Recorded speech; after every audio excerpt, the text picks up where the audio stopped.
It's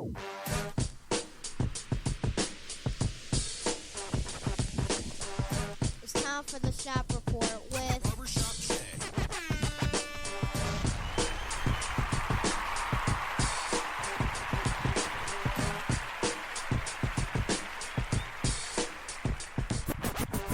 What up, sports fans? Welcome to the Shop Report.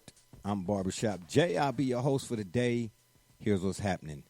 Joining me on the program, as always, is none other than my cat from the NYC, a.k.a. Rucker Park, Brother Rich. Brother Rich, what's happening, man? As always, I'm always honored to be on with you and all of our listeners, my dear brother. And my man on the other side of the ledger from up north, Joey James, a.k.a. Double J. Tell the people what you say. It's a beautiful day no matter how you look at it. Darn skippy, because we all here to see it. Hey, man, you know what, right quick, Double J, man? It's a couple of people where I work at that listen to the show, right? And they said, man, you got to, they so into their fandom here. You know what I mean? Man, you got a Michigan guy on your podcast? I ain't listening to you no more. I said, well, mother had you, mother. Excuse me, we're not going to use that. This is a family show, okay? I said, y'all ain't pressing me. I said, that dude is an integral part to what it is I do. See, listen.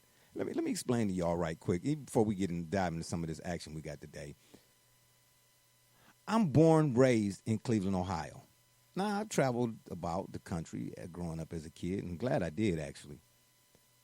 But when it comes to fandom, Brother Rich, you already know the story, right? When the Browns, Absolutely. Indians, or Cavs, and all of that would lose, when I was 10, it was okay for me to be mad the day after with my arms folded. And I don't want to eat no lunch, breakfast, or dinner. My mom was like, all right, well, you just going to starve then because I'm not going to beg you to eat. You know what I'm saying? It was okay for me to be mad. But as an adult, man, I get up and feed my kids. That don't mean I'm no less a sports fan than nobody else, right? But at the end of the day, man, it's about perspective. I'm on Facebook. I see some of the stuff on my timeline. And I went back and forth with people in my timeline about a particular subject or topic or whatever the case may be. I just can't fathom the indignance and the ignorance behind people when they feel like they're losing a debate. They want to cross the line and call you a-hole or out your name and all that kind of stuff. I said, man, really, we going back to kindergarten? I said, y'all are a joke to me, man. So I back out of it. You get what I'm trying to tell you? It's a matter of perspective, man. Ain't nothing wrong with being a fan. I'm here to tell you there ain't nothing wrong with being a fan, man. But when your fandom is ruled by your emotion, that's like a Molotov cocktail, man. It's a bad, bad deal. You feel me what I'm saying, fellas? Huh? Anybody disagree? Absolutely. Yeah, come on, man. No doubt. Keep us some perspective. Okay. Well, it's official. I just celebrated my 50th a couple days ago, July the 10th to be exact. And I was doing good. Happy birth anniversary. Oh, man, appreciate that, brother. Appreciate that. You know what I'm saying? You was a little late on it, but it's all good. I appreciate it still. Yeah. Man, everything was going good that day, man. The kids left me alone. I had my shoes on the right feet. The sun was shining. It was I said, man, all right, the day might turn out pretty good, man. I was feeling good about myself till I go on my mailbox.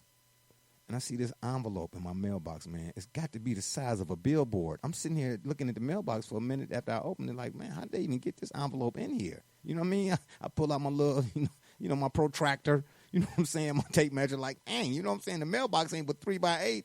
This envelope got to be 45 by 92. But anyway, after using a crowbar to get the doggone thing out of the mailbox, guess what's on the front of this doggone envelope? Guess who it's from? Yeah. AARP. Double J, why you stealing my thunder? That's exactly who it's from. AARP. But here's the killer part. Not only was the envelope the size of a billboard, but what was inside, well, of course, the reason I saw why the envelope was the size of a billboard, because they sent me this laminated card that was the size of the billboard. And they had the nerve to have it in big, the writing on the card was in big, bold, red letters, as if to say, just in case you ain't got your glasses, we want to make sure you can see this. You know what I'm saying? They want me to pay $16 a month, you know what I'm saying? And I get a free gift, you know what I mean? A one-way ticket to Shady Acres one day or something, you know what I mean? Or a tour of Shady Acres. Man, please, I'm not into it. I'd rather have a golden Buckeye cards, green stamps. Bring them back, baby. But yeah, other than that, man, my birthday was just fine. You know what I'm saying? I'm more just grateful to hadn't seen another one and whatnot. But I said the audacity of AARP. They said, yeah, we see you done hit your 50th. We just want to let you know we own it. You know what I'm trying to tell you? Dead wrong they were. Yeah, they was on it hard. Yeah, they was on it hard, man. All right, let's get into some of this action. We did the AARP card. You know what I mean? I think I'm going to send them a letter and tell them don't send me nothing else. We got some baseball. I said last week on the show we want to try to touch on some more baseball here. You know, seeing how now we at the second part of the season and the All-Star break. All-Star game All-Star break is now over. Oh, and I got to say, man, Cleveland did it up. I give a shout out to Cleveland for real, for real. I didn't get to go, of course. I had to work, but there were a few people who went to. They did some sort of. I don't know if this is new or not. Maybe Double J, you can help me out with this. But they did some sort of like VR experience in regards to the home run derby, where you could put those like big goggles on or whatnot, and you could actually. Yeah, the Oculus. The Oculus, yeah, and I thought that was pretty cool, But and I went to the shop too, Brother Rich. A lot of them guys in there went to some of the festivities. I don't know if anybody actually went to the game. Twins' brother went to the game, took his son to the game. But everybody that went down there to participate in whatever they had going on that weekend, man, I did not hear nothing, not one word bad about Cleveland. Even some of the players were like, man, that was one of the best All-Star games that I've been a part of. I forget who said what because there was so many of them. So, I want to say again, shout out to Cleveland, man, because they did it up. And baseball is just one of them things. Me personally, I don't spend my money at these stadiums. I already pay for cable. I watch it on TV. But if I had, now I've been to, of course, the Q and the First Energy for the Browns, and Progressive Field for the Indians. But if I had to go to any one of the venues to watch a game here, it would definitely be the Indians. It's just and me having children or whatnot, maybe that's the case. But even before I had children, I was going, when it was Jacobs Field, I was going. You know what I mean? It's just a family-friendly experience, man. And they have so much promotional stuff. They do, it's just the involvement with those in attendance. It's a win or lose. Of course you want to see your team win. But win or lose, you come away from there like, man, I'm glad I went. You get what I'm saying? They dollar hot dog night. Double J just sent me an article about Demolition Disco. What was that? 79, 69, 70, 72 or something like that? With the 79. Yeah, 79. The day disco died or whatever, and they had the big bonfire in the middle of the field, and folks was all over the place or whatnot. One of the most infamous sports promotionals, probably in the history of baseball. But the baseball here, man, it's just a family-friendly experience. I really enjoy going to baseball games. So, again, kudos to the Indians, man, for doing it up, man, and showing some love to all the out-of-towners. Now, I want to talk about Pete Rose, man. And, of course, you all can weigh in on this. I say it's Pete Rose versus the Hall of Fame voters. Yes, he was guilty of gambling on games. We all know the story, right? Was he wrong? Yeah. I guess. I don't know. But here we are, 2019, and we're talking again in the MLB, right? You got the steroid era. You got all kind of stuff going on in baseball. Justin Verlander here recently talking about the balls are juiced. They doing it on purpose and so. So in other words, it's a lot of how would you say it? A lot of shenanigans, if you would. You know what I mean, going on in baseball, and with gambling being legal in particular. Brother Rich, I'm going to start with you. Should they go back and look at Pete Rose in as far as putting him in the Hall of Fame? Because I'm going to mention some of his stats here, okay? And you know me, you too, Double J. I'm not a big stat guy right out the gate. You get what I'm trying to tell you? And depending on what we're talking about, I got to see it as opposed to then the stats matching up. But the stats of this dude right here, man, are off. When I say off the charts, I mean off with a capital O and 4 F's, the charts. So, go ahead, Brother Rich. Should he be in the Hall of Fame? I think that's a no-brainer. Absolutely. I think of all the sports conundrums, if you will, that even casual people would look at and say, wait a minute, that doesn't make sense any more than Barry Bonds not making sense. But that's one of those real obvious things that you say, come on now. Come on. Gambling gambling, which now the league, in its manifest hypocrisy, like so much other hypocrisy has come to bear on our planet today, Yeah. is part of gambling. Now professional sports are going to be making money and partnering with casinos and are blocking and protecting other entities from making money, whilst they themselves are making money with all kind of casinos and online betting operations. Come on, man. Yeah, I say that too, man. Because at the end of the day, the part that really, really bothers me are those who are saying that he shouldn't be in, whether it's the voters or fans in general who would agree with the voters. I'm sitting here saying to myself, don't throw stones in a glass house. You mean to tell me there's nothing in your life for as long as you've been living that you done did that's egregious, or going against that right or wrong type of deal? You understand what I'm trying to say? And they be the first ones standing, oh, no, he shouldn't be in. He gambled on baseball. I mean, like, man, I seen you with your neighbor's wife the other day. I mean, excuse me, shh, sit down, be quiet. Double J, you want to say? Should he be in? But, yeah, I want to plug his book, Play Hungry, just briefly, because, again, I've been meaning to get that. Why I started that is, when you look at the situation, then versus now is two totally different things. You look at, I'm going to go back to because in my opinion at this point it's an injustice.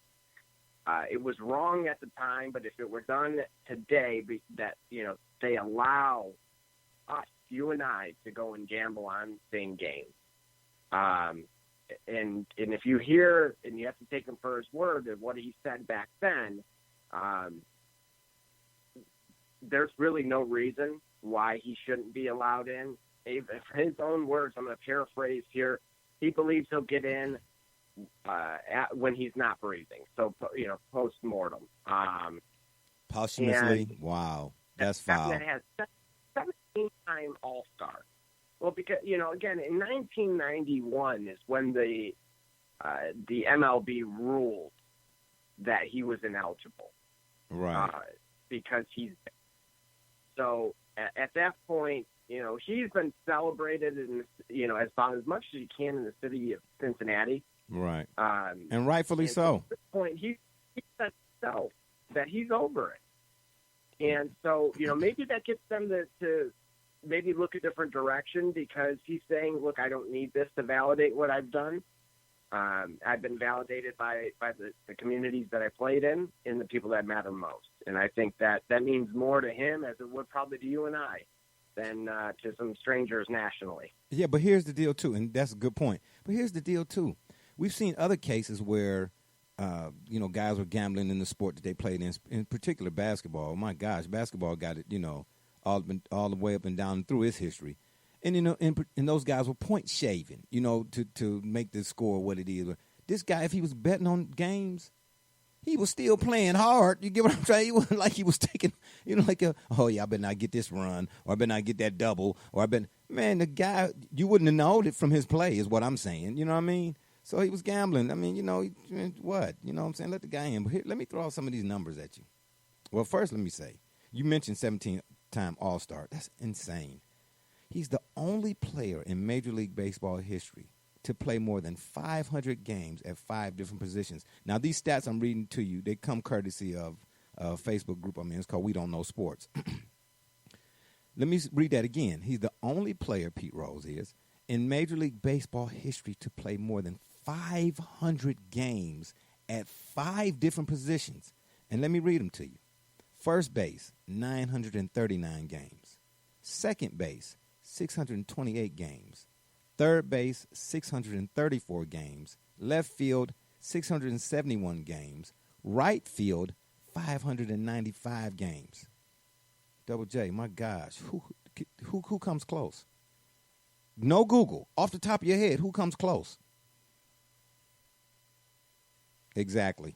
Mickey Mantle. Okay, all right. What? That's what, early 1900s maybe? Yeah. You see what I'm saying? That's a stretch. You see what I'm saying?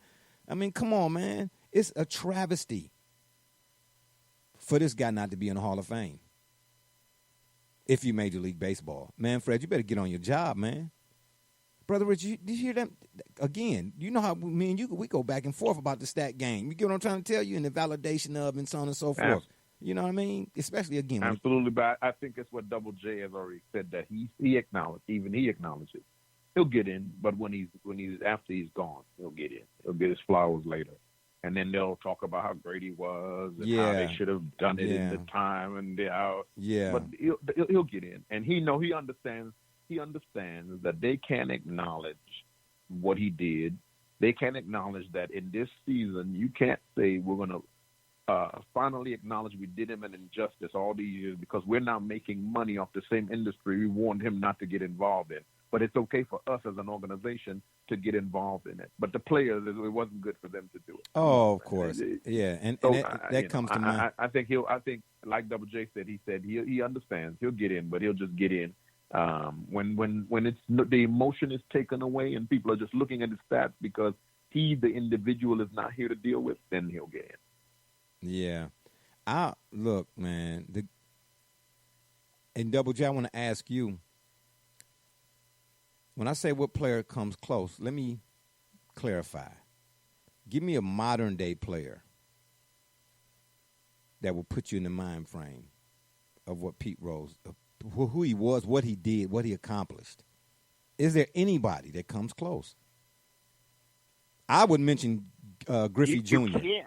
Yeah, you can't. I would have to pick a handful in varying categories. Exactly. The closest would be Miguel Cabrera, maybe because he's won a Triple Crown. Okay. Yeah, I would have said Griffey Jr. And I don't have numbers on K. Griff, but, you know, he was a sight to see himself. I would have said Barry Bonds. Yeah, right. I got you. Yeah.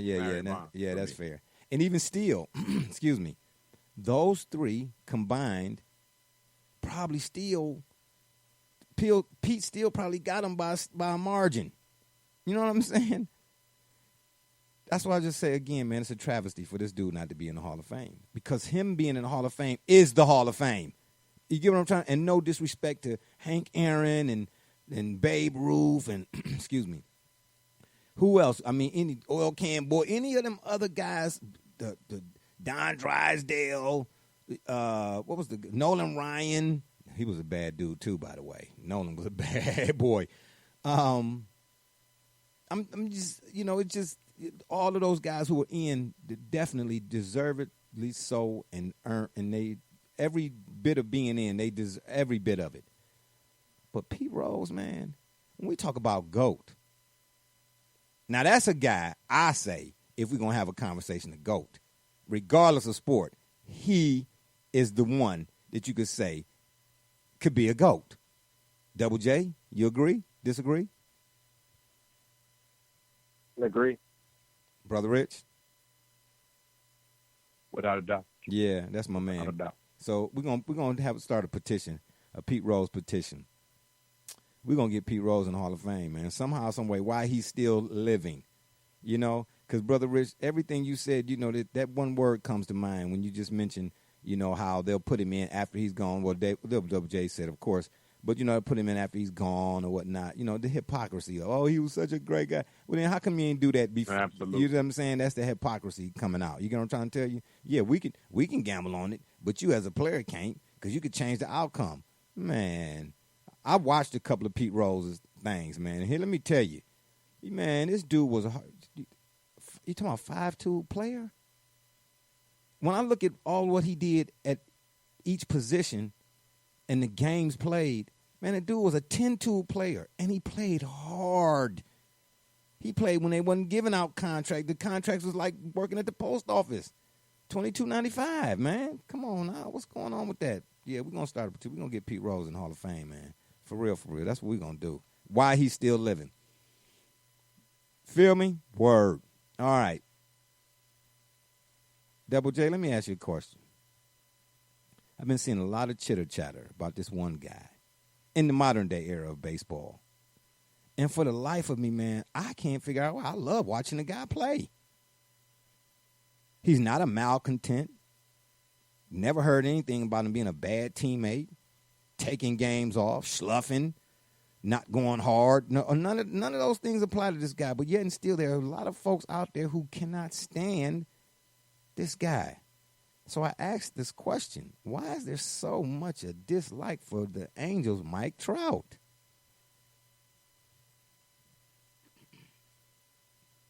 Where do you want to begin? It don't matter. We got a 34-hour show, man. So I'm going to be as unbiased as I can on this. Hold it. Are you one of those people who have a dislike or disdain for Trout? The only issue I have with it, okay, is, again, it's interesting that we just spoke of Pete Rose, and I specifically brought up Miguel Cabrera rather than Mike Trout. Of course, I knew that was a Michigan thing, man, but it was a worthy Michigan thing. And so that is where it started back in 2012 for me, when they went head-to-head for the MVP. Oh, so it's personal. No, Double J, that's not right, man. Come on, man. You're part of the shop report, man. We don't hold nothing personal here. It's not personal. It was just, I didn't feel he was in, at that point in time, he was not in the same, he wasn't in the realm that Cabrera was from a complete aspect. Just at that very moment in time, will not take anything away from his game and how great he is. Yeah. But at that moment in time, it felt like there was these forces trying to carry him. Again, angels in the outfield, as you may, yeah, I've seen the movie. Yeah. And it just, I was beside myself because, again, had Cabrera not gotten the Triple Crown at that point, I believe wholeheartely it would have gone to Mike Trout. Oh, wow. Okay, so wait a minute. Wait. You saying that's the year Iggy got the Iggy? Yeah, they call him Iggy, don't they? Miggy. What do they call him? What's his nickname? Something to that effect, right? Cabrera. Miggy with the M. Yeah, right. Miggy. That's what I thought. Okay. Well, sorry. Iggy, Miggy. Sorry about that. But you're saying the year Cabrera got the Triple Crown, he didn't win the MVP. He did only because of the Triple Crown. I'm saying had he split, had Chris Davis beaten him in the home run category. Okay. And I'm telling you, those two were neck and neck until the end. Okay. He would have lost the MVP to Mike Trout as well. So he would have walked away with nothing despite the type of year. And again, the reason I don't believe that there's the whole, I wouldn't say a disdain, but a little bit of a dislike is because, you see it oftentimes in the smaller markets where the players get overlooked a little bit. Oh, yeah. And if we can ask Brother Rich, I am sure he's beloved over there. And, for the most part, nationally, he is one of the most talked about players. But he just hasn't done anything for to really warrant. He's been good, but again, but not Albert Pujols good. Level, exactly. Pujols he carried St. Louis. Sure, they had some great pitching too, but he carried St. Louis at that time. You look at the NBA, good could be Carmelo Anthony on the Nuggets. Yeah. But again, nothing to say. Yeah. Brother Rich, what you say to all of this? I could only fish back on what he already started to say and say further that the other thing about him is he doesn't have the personality that would make him a quote-unquote star, if you will.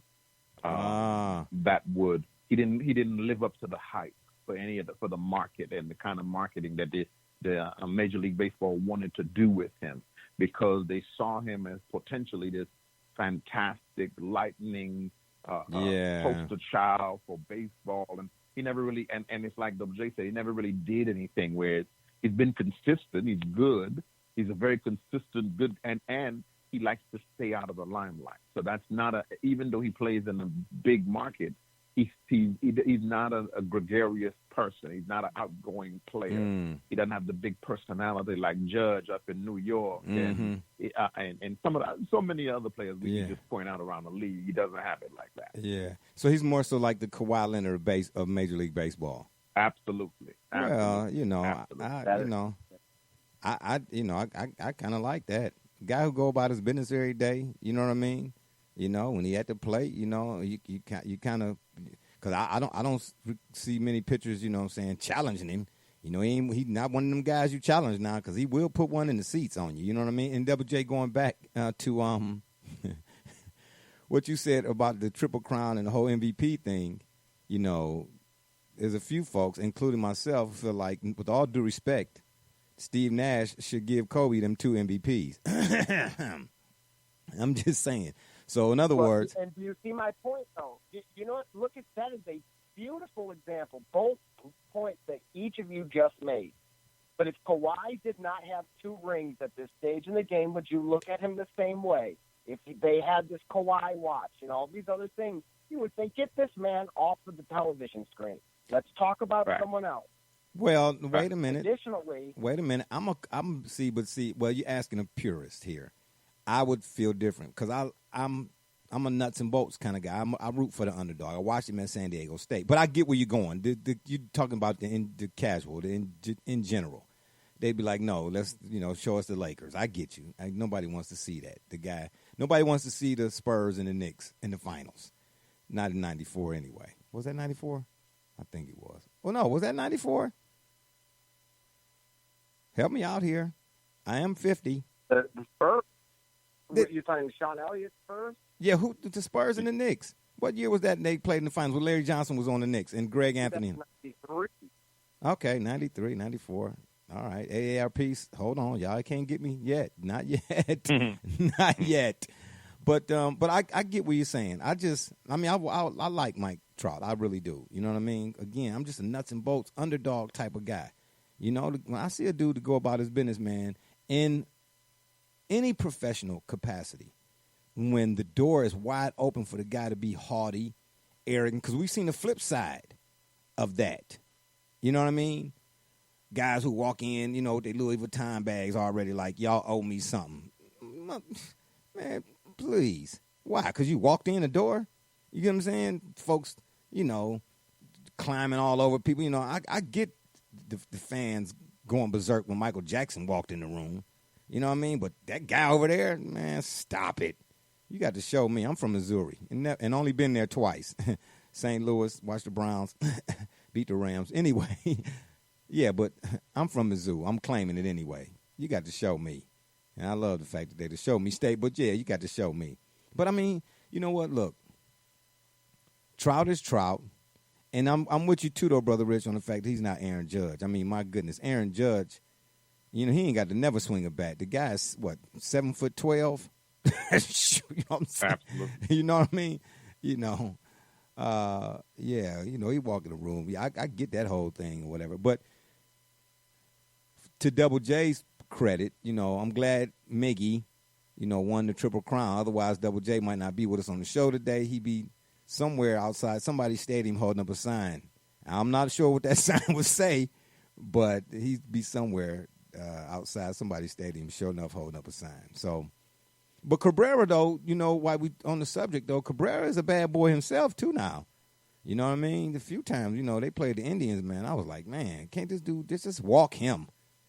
Loaded, unloaded, nobody, don't matter. Just walk him, period. I'd take them walks. If I had to walk him every time I saw him at the plate, you know what I'm saying? Yeah, Now, Double J, let's imagine this. Let's say, would you feel different about Mike Trout if Miggy and Mike Trout were playing on the same team? One of the dynamic duos that they're doing now in the NBA? Well, of course. I think he's one of those players. That's where some of the animosity comes from nationally, that he is being, hailed as the superhero who, doesn't quite fit the suit.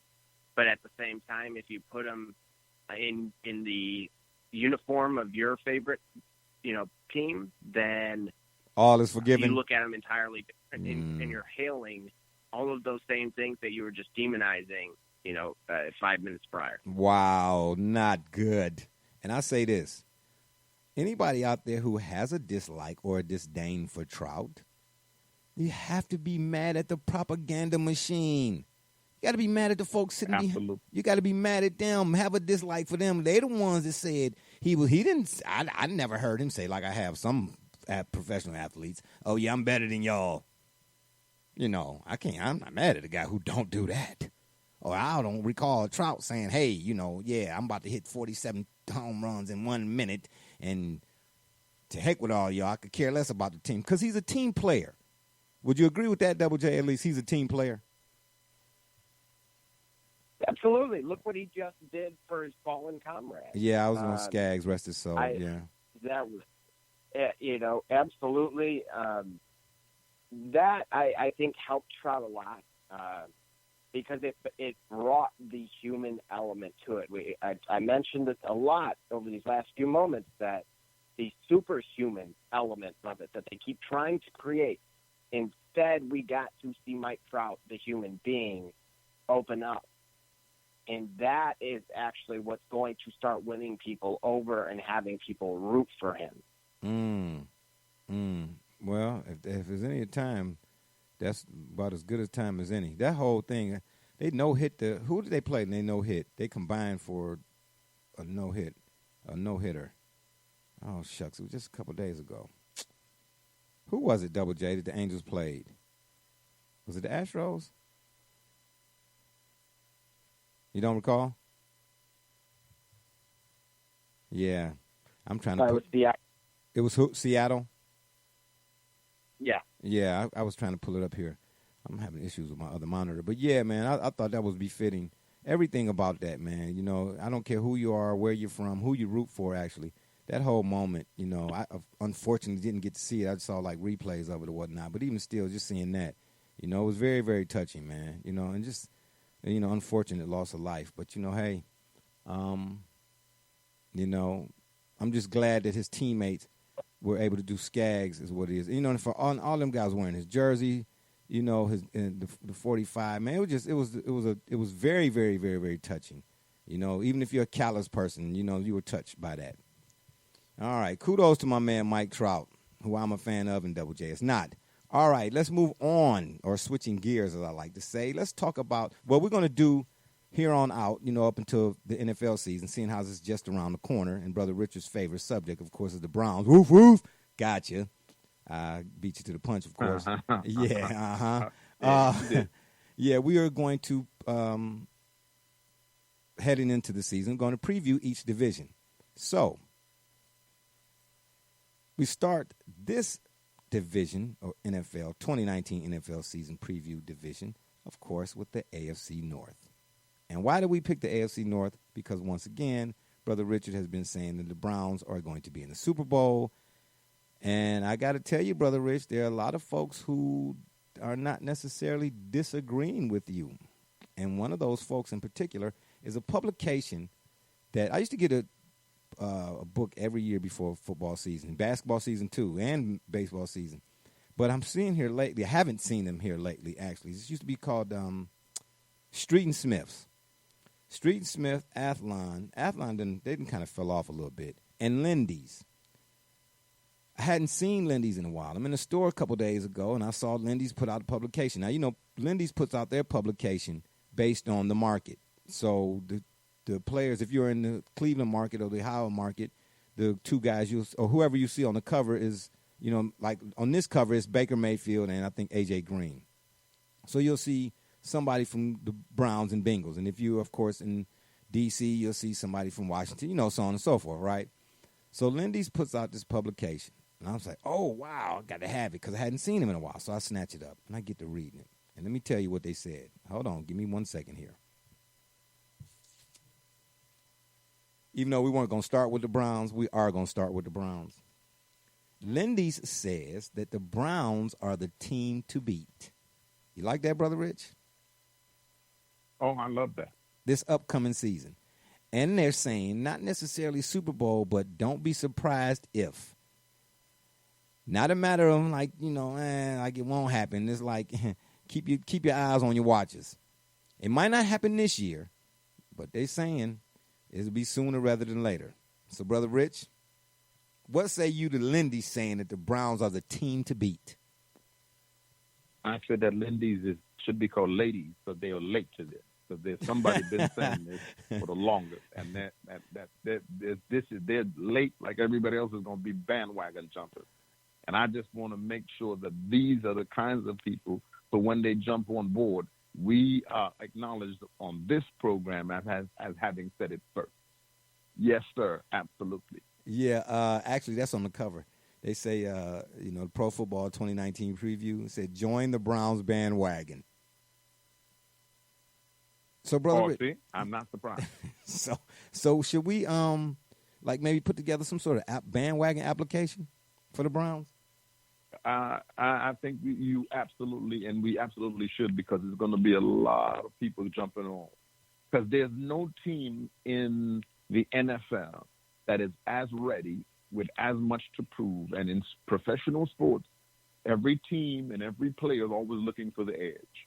Name me a team with a group of people, an assemblage of people in a time, in a circumstance that have more to prove as an organization, as individual players, as a collective team. Baker Mayfield coming back from his rookie year, Odell Beckham, the rookie that was walked past in the airport where somebody didn't even know he was on a team, who turned out to be a stellar player. All of these players coming in and out, the management, the ownership. You have a city that's poised to rebound from LeBron and the fact that nobody even knows. By the way, do the Cavaliers still play? Oh, pardon me. Dead wrong. The fact that the city doesn't even exist on a landscape and is about to reemerge in a major way with the Cleveland Browns leading the charge. My gosh, what a soliloquy, as Stephen A. Smith would say. Double J, you happy for the Browns? Even though you're in Michigan, you happy for the Browns? Of course. I hope that. I don't know if I believe you. The answer. I too am on the parade route, and I will be, inviting my friends from, East 1999 in St. Clair, Bone Thugs and Harmony, with me as well. Oh, stop it! To That's celebrate what with I'm everybody. Yeah, stop it. I'm gonna need y'all to cut it out. This Browns thing, my gosh, y'all going a little over the top, man. Y'all going a little over the top. I'll say this as well, though. Despite who the Browns have in terms of personnel, I'm with all of that, though. I am. Baker, Greedy Williams, Ward, Garrett, Higgins. I'm with all of that. But you know what I said from day one, Brother Rich? John Dorsey. You did say that. John Dorsey. Absolutely. And now I'm going to add another name to the list, Freddie Kitchens. Here's what he had to say. He said, our roster looks good on paper, but at the end of the day, we better be a good team. He said, our expectations have nothing to do with the outside world. Our expectations are about how we prepare every day. People say practice makes perfect. No, practice makes permanent. You can't be perfect. But you got to pay attention to what's being said from them folks who how they say it starts at the top, the brain trust, the powers that be, et cetera, or yada, yada, yada. Listen to what's coming out these folks' mouth, man. They're saying, okay, hold on, Kemosabe. It's cool for fans to have high expectations, and you should. We do too. But here, it's going to be in the preparation. The proof is in the preparation, baby. And, of course, that preparation you're going to see is going to be straight pudding. Because I think the Browns they're going, ooh-wee. Yeah, it's coming. I mean, I don't deny it. It's coming. You know what I mean? But in particular, real talk, as much of a fan of Baker's as I am, last season the dude threw for, 3,725 some odd yards. Say that again. Speak it. There are two things, though, that still stood out to me. And Double J, you can speak to this as well. Because despite all of the expectations and all of the hype and all of the excitement for this upcoming season surrounding the Browns, and I get it, it's validated. It's on point. I don't argue with it. We cannot dismiss the fact that last season, because these are two areas in which I want to see the Browns, they must improve on. And this is where I think Kitchens and guys like Dorsey, they understand this as well. Offensively, they were ranked 27th last year in third down percentage. That cannot be the case. You're not going to get to no Super Bowl or no playoffs ranked 27th in the league. It's 32 teams. Third down for both offense and defense is crucial. Got to be able to stay on the field. If you're offense, you got to be able to get off the field if you're defense. And speaking of the defense, they were ranked 30th in total D. That's not going to get her done. So those are two areas. Now, we know they were high. They were ranked like high 20s or teens in, in takeaways or whatnot, and which is good. Because they had an issue with that for years too. So that's a start, last year. But Double J, correct me if I'm wrong here. Are those two key components to any team in the success of in a season? Well, absolutely. You have to be on. You have to keep yourself on the field. That's something you talk about all the time in terms of beating great. And if you're going into fourth down punt more times than not, and you're giving Tom Brady extra chances, you're not going to win that game. Yeah, exactly. Yeah, and then too, which I think is significant, and I'm not Brother Rich, you're not the only one again that got high expectations for the Browns. So do the pundits as well, yeah, because they hadn't played on a Sunday night football since what, 2008? And this coming season, they got 4 primetime games. They play the Rams on Sunday night on the 22nd of September.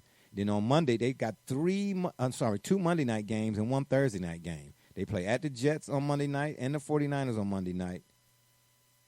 And then they host the Steelers on Thursday night. You ready for that, brother? Anybody want to? You say, come see me, huh? Is that what you're saying? Anybody want to? Okay, yeah, I doubt it. But I'll tell you this too. Aside from, or in addition to the third down percentages and being a key component, maybe I don't know if this might be more so or just or equal to the O-line. Now, impressive. They only allowed 5 sacks in the final 8 games last season. But behind Baker Mayfield, you got Drew Stanton, and I think Y.A. Tittle decided to come out of retirement. Gary Danielson and Bernie Kosar, too. It all starts in the trenches. So, yeah, third down is important, but so is what's going on in the trenches, man. That O-line, they got to keep that dude upright, man. We always talk about football and injuries, you know what I mean? I don't want to see it happen, of course, but, one play and wow, you know what I'm saying? Who you got coming behind you, you know what I mean? So I still think the team needs to address the backup quarterback because Stanton is not it. So, they got the O-line, they got to definitely keep my man Baker upright, and keep him from running for his life. Now, I get if he's running, and it's getting out the pocket, and it's a design, or that's the play's design or whatnot. But to be running, because, blocks are not being held up or whatnot, and then, too, though, as far as rushing, the Browns O-line, when it comes to rushing, they, 4.6 yards, per carry or per average or whatnot. So, they did pretty good, but they got to be on point, man. If Baker is to be what Brother Richard say Baker can be and lead that team to playoffs and the Super Bowl, you think, Brother Rich? Odell Beckham will show us the way. Oh my goodness! I'm talking about the O-line, man. The O-line. What the O-line gonna do, huh? Odell Beckham will show us the way. Odell Beckham will show us the way. Okay. All right. So we slide over from the Browns to the Ravens. Lamar Jackson led all NFL quarterbacks last season with 695 rush yards. But on the flip side, he only added 58.2% completion percentage. And he only passed for 1,200 yards. And, you know, the Ravens lost a lot on defense too, man. C.J. Mosley, Suggs. Even though they did add Earl Thomas. But do he got anything left in the tank, Double J? It would be more. I would be more surprised if he lasted the entire season than if he didn't. Wow. Yeah, I know, because he came up that Achilles injury. That thing. Even though you can come back from that, especially in football, you know what I mean. After a while, it starts to nag at you, so to speak, and it was time to go, I suppose. But in other words, the defense is not going to be what we know the Ravens' defense to be ordinarily. So Lamar Jackson, that 1,200 passing yards, man. I mean, I just mentioned what Baker had last season, and I'm not comparing him to Baker. But look at, you're bringing up some valid points here. You got John Brown and Michael Crabtree that are gone. You got Willie Snead. As somebody that's owned Willie Snead in fantasy football, and it was, within the last 2 seasons. That was you? You got some tough times ahead. Yeah, unfortunately. Yeah, I had him for a little while there. You're looking at a team that invested heavily into the tight end position because, again, if you look at the type of system that, that they have or that evolved with Jackson, you go heavy with a lot of play action, hence why they signed Mark Ingram in free agency. Right. They still have Gus Edwards, but they need somebody that can really go between the tackles. And then, of course, that's why you draft 2 free agent tight ends, especially when it appears your number 1 receiver is really a slot receiver. Yeah, that's what I was. Man, if I was playing fantasy football, I wouldn't pick none of their receivers. And this is no offense to Jackson, man, but he has yet to prove. He still has to prove that he can. He got to be able to get the ball downfield, man. Because teams gonna gear up for you. And that's just it. They're gonna load the box. Exactly. You're going to go into a 34 Bear or a 3-3-5 even, and they beat them through the air. What is that? The 34 Bear? No, that's not the 4-6 though. The 46 Bear, is it? Yeah. The 46 Bear. 46. But if they go, you can scheme it to look like a 3-4. Okay, gotcha. And then of course a lot of motion. Yeah, got you. Yeah, I don't see the Ravens being, like the 49, like every dynasty. No, I don't want to say the Ravens are a dynasty, but like every good team, regardless of the sport, there's a time.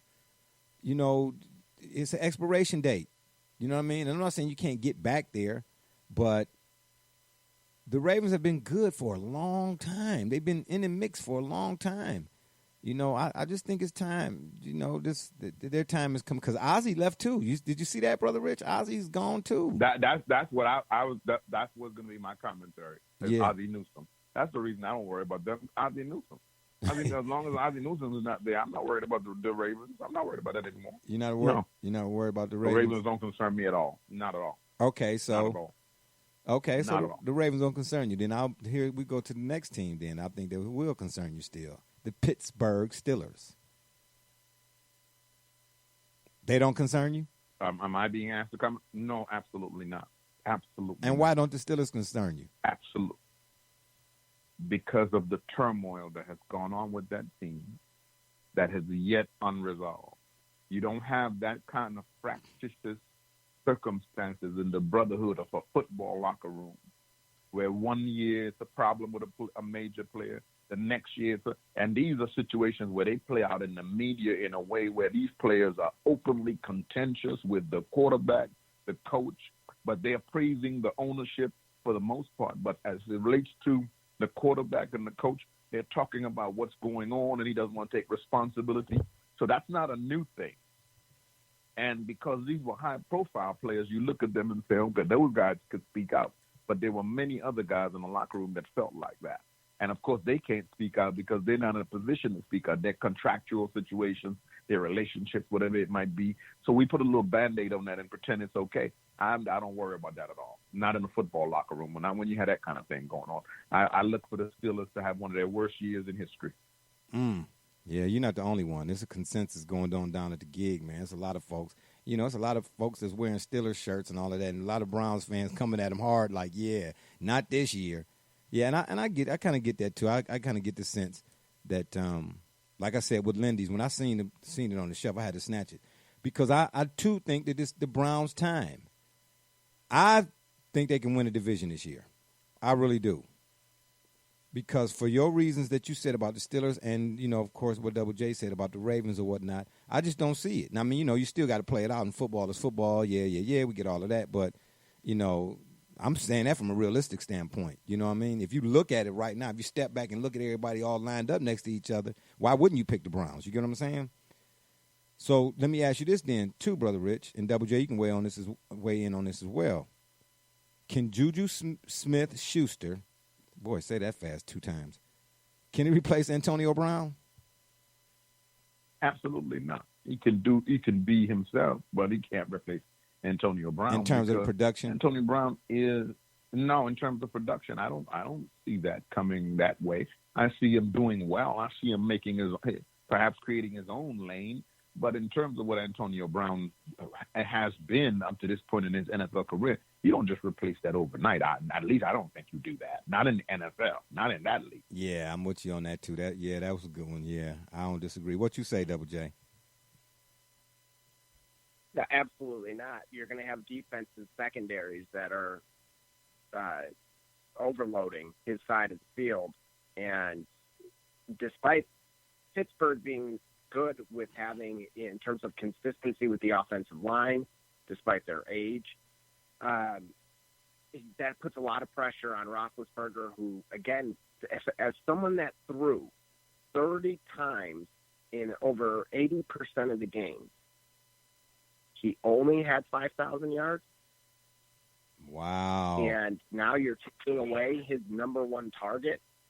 Wow. And, you know, Juju's speed has never came in question, but can he run routes like Antonio Brown? And the answer to that is no.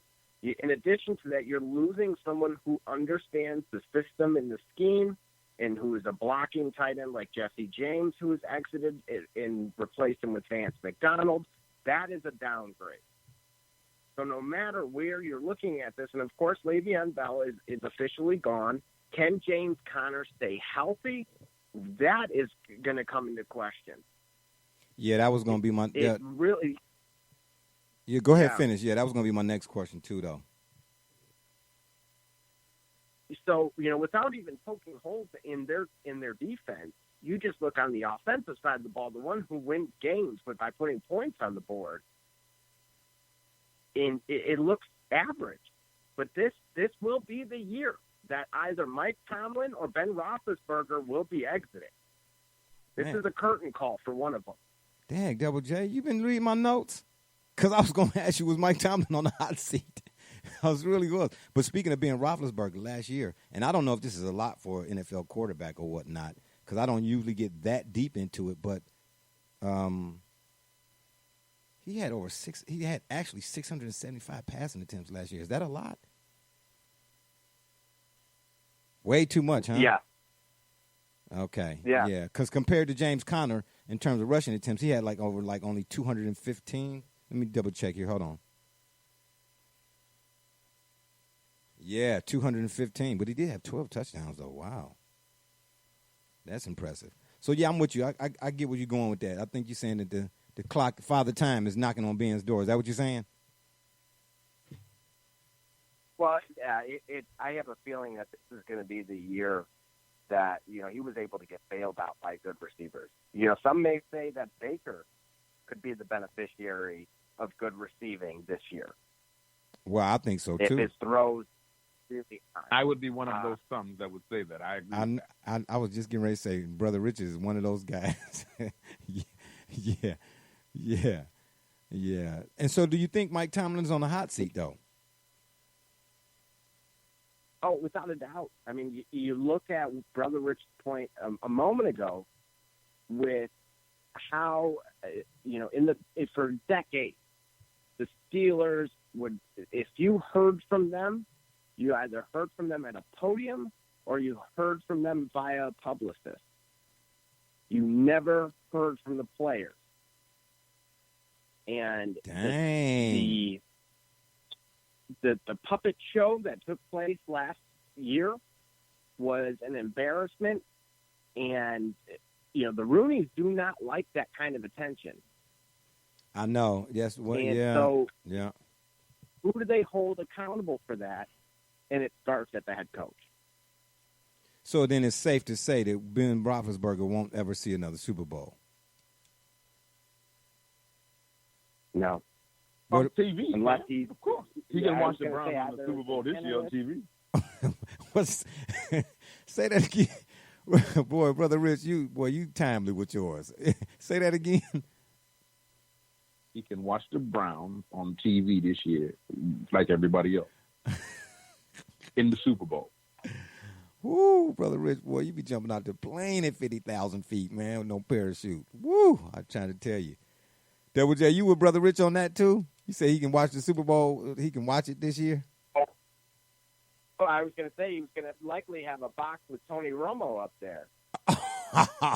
No, no. Don't disrespect Tony like that. Now, on the field, I always wonder why Tony's QBR, since they so into QBR ratings nowadays, never matched up to his postseason performance. You know, I thought one should go hand in hand with the other, you know what I mean? But anyway, in the box, in the booth, oh, Tony, that dude, don't do Tony like that. Ben can sit in the corner and put his nose in it. You know, I'm not a fan of his anyway. Even though I won't say that was always the case, because when he was at Miami of Ohio, I actually thought the Browns should have drafted him. You know, as a player, you know, he'll be a gamer, big timer, but you know, all good things must come to an end, right? And what we seem what we all saying here is that the Steelers' reign, as well as the Ravens, has come to an end. Do we all agree on that? There's a new sheriff in town, Oh, and their boy. names are the Cleveland Browns. Oh, So boy. we like to be called a dog pound. Yes, woof, woof, I got you. All right, so then last but not least, and we close the show out on this one, of course, the Cincinnati Bengals. Oh, let's skip to the next topic. Nobody wants to talk about, you know, if we're going to talk about Cincinnati and Dalton and those guys, or Douglas Bernard is going to be their savior this year. Come on, we might as well talk about Pete Rose again. We've had enough Cincinnati for a day. Okay. Well, we got to. I mean, it's two sides of every Cincinnati coin. We gave them some good. Now we got to give them the bad. And plus, this is the last subject of the day. So I'm sorry. I said preview the AFC North. So I don't know. Put your headphones on or something. Turn on your favorite CD. I don't know, Lil Wayne or something. I don't know. But we got to get through this, man. But it's only a few. It's only a few things I would like to ask you all. Zach Taylor's in his first year as head coach of the Bengals. That in and of itself, to me, is going to be a problem for them because, of course, Marvin Lewis is gone. Vontaze Burfict is also gone. Brother Rich, is that a good thing or a bad thing for the Bengals? All bad things. Yeah. All bad things. Yeah. What about you, WJ? What'd you say to that, Vontaze being out of there? Because he's a head case, but he a thumper. Yeah, he was. Again, if from the Madden elements of it, you'll miss him, but from the complete side of things, you'll be thankful he's gone. Yeah. Is this a make or break year for Andy Dalton, which you just mentioned? Double J? Absolutely. No doubt. And, you look at, he's got guys like Tyler Boyd, he has A.J. Green, he has Joe Mixon. The list goes on. You talk about a healthy Tyler Eifert, assuming that remains the case. Mm-hmm. What more could you really ask for? Yeah. As a Cleveland fan, you would say, give us those guys, not now, but, had they had that type of core around Baker Mayfield, you would have said, absolutely, I like our chances. Gotcha. And I'm glad. That was a good. This is where he's had years with them to develop. And I get it. It's a new system. It's a new scheme. All the above. Everything is new. But if the results remain the same, this is where you start to turn the page. Yeah. So if you say if the results remain the same, it's him and not the scheme. Absolutely. Yeah. And I say that too because for whatever reason, and I'm glad you made that a point. Before the Browns made all these additions that they have here currently, I would gladly have said, yeah, give us A.J. Green, Eifert, Mixon, and whatever it is, and a Baker Mayfield, and let's roll. Let's roll. You get what I'm trying to tell you? So, because a guy like that would have been able to do a whole lot more than what Andy Dalton has been able to do. But it just is odd that his regular seasons have not translated at all to the postseason. Is it the moment, you think, Double J? And I asked that before you answer. I asked that because, and I wish we'd, of course, would have had him on here. But, and I hope shout out to my man Herm Arby down there in the Bayou. They just dealing with a hurricane. I hope everything is all right. Well, I talked to him. He texted me the other day. He said everything was pretty good. But I wish we'd have had him on the show. Is he good? Yeah, he good. Yeah, he's good. You know, he and I talked one time about that whole levels in a season, not over a course of seasons in a season. He said, man, the intensity of a regular season is one thing. He said, then you make it to the playoffs, a wild card. He said it goes up 100. Then you get to the divisional round, goes up 200. In the AFC Championship, you can't even, the numbers, you might as well get a calculator. He said, and then don't get to the Super Bowl. You get what I mean? So I'm wondering, is the moment in the playoff, that playoff moment, too big for Andy Dalton, Double J?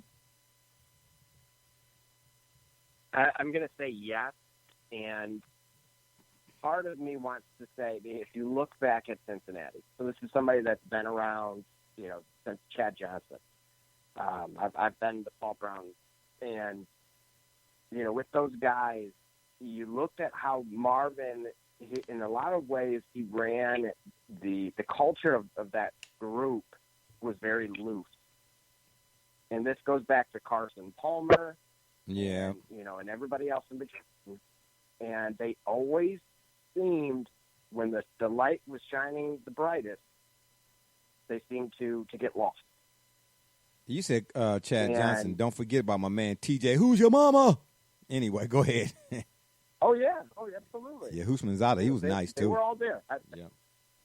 Yeah, so I'll have to tell you that story here in the future when I was with those guys. But but nevertheless, again, it's no different than Lovie Smith. Lovie Smith had a great culture in Chicago, and they were able to win some games because he knew how to buckle down and motivate those guys. And part of it came down to the players, but part of it comes from the locker room as a whole. And for some reason, I don't know if that's what tainted Andy Dalton, but again, he came from TCU. He didn't really win a lot. I mean, he won, but he didn't win in the big game. Right. Yeah. And there's some guys that unfortunately are not cut out for that moment. Yeah, and that goes back to what Freddie Kitchens is saying, too, about preparation. You mentioned Lovie Smith and buckling down. I mean, you got to have it. You know what I mean? Yeah, guys, we're here to be loose, enjoy the game. Don't let the moment, get you all tight and wound up or whatnot. But at the same time, when it's time to get down to business, it's time to get down to business. And that, again, is why I will pick the Browns to do anything. More so, or, again, I love the players and acquisitions and all of that because the players are the ones that got to play. They make it happen or whatnot. But just the preparation, man, and the folks who reside over the guys who are doing the preparing. Look, man, we're going to do it like this here. We're going to do it like that there, So I told you, when I went to training camp last year, Herm, I was a special guest of his. I was behind the scenes. We were hobnobbing. I told you, Brother Rich, why I felt it was different. Not so much because of the names. Again, I respect them, but them dudes, everybody, man, I was inside of the, I'm sure every NFL team has the indoor facility or whatever. I'm talking to trainers and Jarvis Landry, man, and Joker. I'm kicking it with these dudes, man. And the culture is different. It's different. Now, will that translate to 12-4? I don't know yet. I mean, still part of me say, we got to let it play out. But the culture, man, no, I'm telling you, I did not see one person, staff included, and this was still Hugh now. Freddie hadn't got there yet, okay? Walking anywhere. Everybody was jogging, at least. Do you understand what I'm saying? Wasn't no trotting. Oh. Man, they was. Oh, yeah. Okay, so, and speaking of Hugh, and we'll close it out on this one.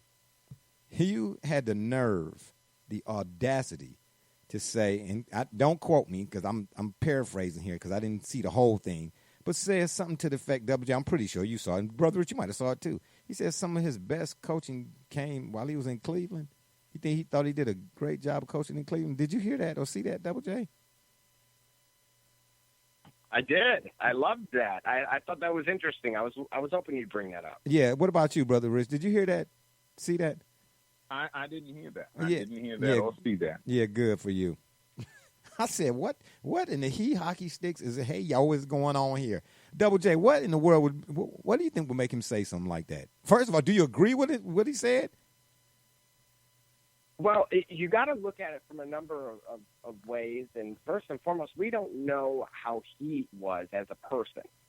So sometimes when you look at certain situations that could have been disastrous, or they could have, instead of, great, you would think how could you ever say something positive from that? But instead, that's what builds character. That's how you grow.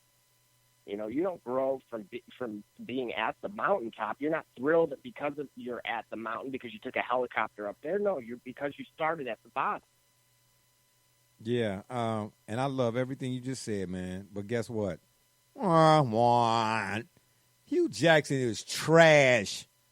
I repeat, trash. Oh. Listen, hey, wait a minute now. He might be a nice guy. I'm not saying he's not a nice guy. Well, I don't know, because when I went to that training camp, anyway, they will say that for another day, because I think I already discussed that, how he interacted with wow. I was like, wow, because I was going to go up and holler at him or whatnot, man. When I saw what he did to that one guy's family and his player, I was like, wow. And I told you I saw him in Todd Haley.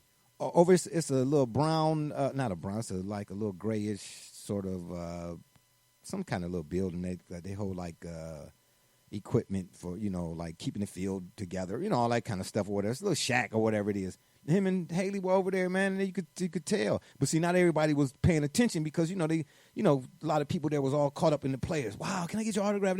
But me, man, I'm watching everything. And I happened to catch it over there. I was like, whoa. I pointed to her, I said, Hiram, what you think? He said, hey, man, hey. And then he went back to talking to Kevin Mack. So, Hugh might be a nice guy, what I'm saying, great at Thanksgiving, all that good stuff. Yay, that's cool. Man, when it comes to football, I still to this day do not understand why they got him in the first place. He coached the Raiders to 8-8. The Browns, up until that point, or now currently, had been abysmal since 1999. Listen, if I'm running a business, and it's just my take, and my business has been abysmal, and I say, or the people that run, they say, look, man, you got to bring somebody in here to take over operations or take over. Okay, all right.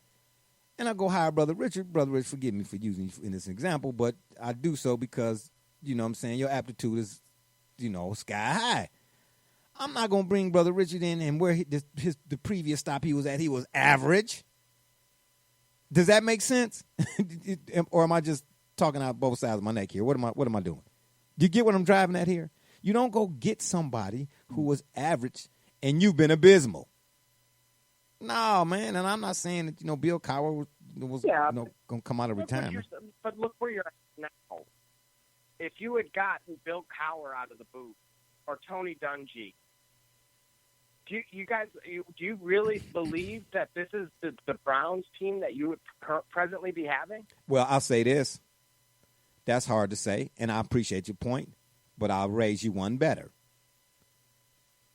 I know for sure that both of those guys understood that when it comes to acquisitions, draft, whatever it is, putting a product on the field, that they understood how to minimize the risk. So give me any one of them guys who understand that, and I'll take my chances. I'm not saying that the Browns, but because Bill Cowher was one of 3 Steelers head coaches in what? It's been how many head coaches in the NFL for the other teams in the last 15, 20 years? 6 million?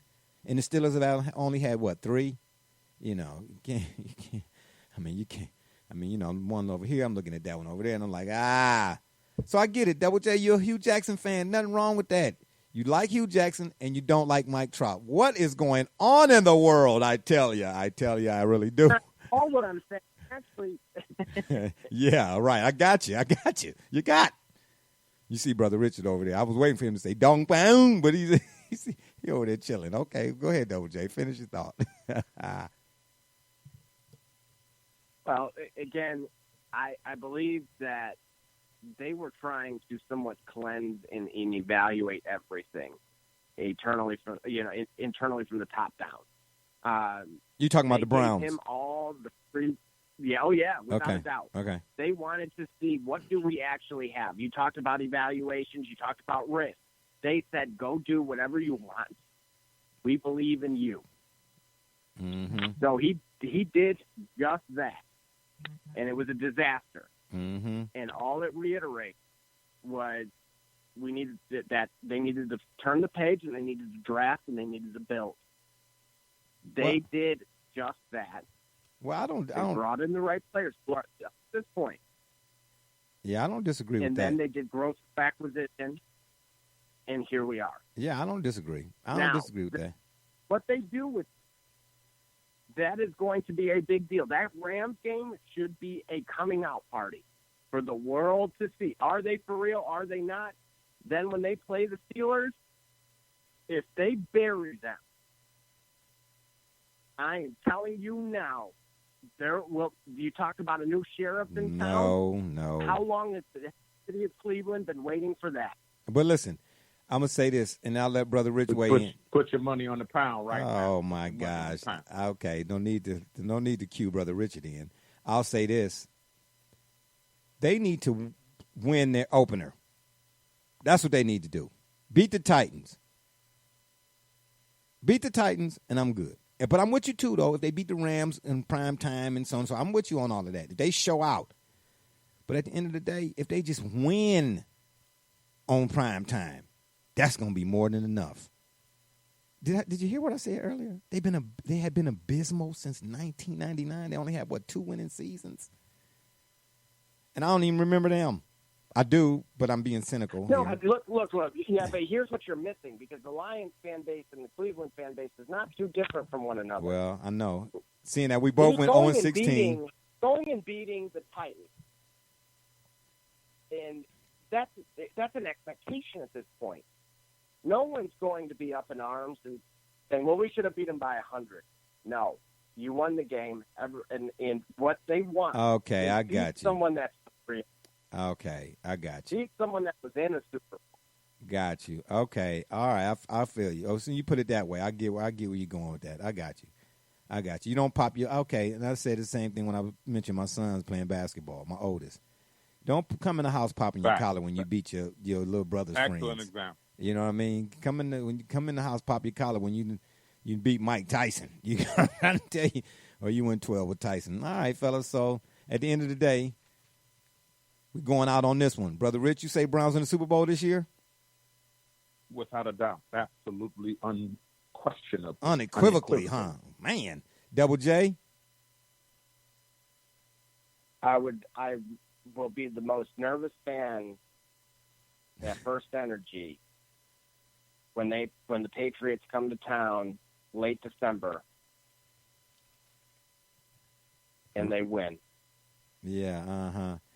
And I'm going to reserve mine to the next show. And on that note, it's been fun, but we got to run. We appreciate y'all for listening. Don't forget to check us out right here on the Spreaker.com network. You go to the search box and you type in the Shop Report. Or you can check us out on Facebook, Twitter, iTunes, and of course, via email, theshopreport365@gmail.com. You can also send correspondence or your thoughts, likes, comments, shares, whatever it is, show topics or whatnot, to the shop's fan page on Facebook. And if that don't work, of course, you can Google it. For my guests, Brother Rich, Double J, and all those who follow us on social media, we say thank you for your support. I'm Barbershop J, and you've been listening to the Shop Report. Remember, next time y'all want to know what's really going on, man, come to the shop. Walk-ins are always welcome. Holla.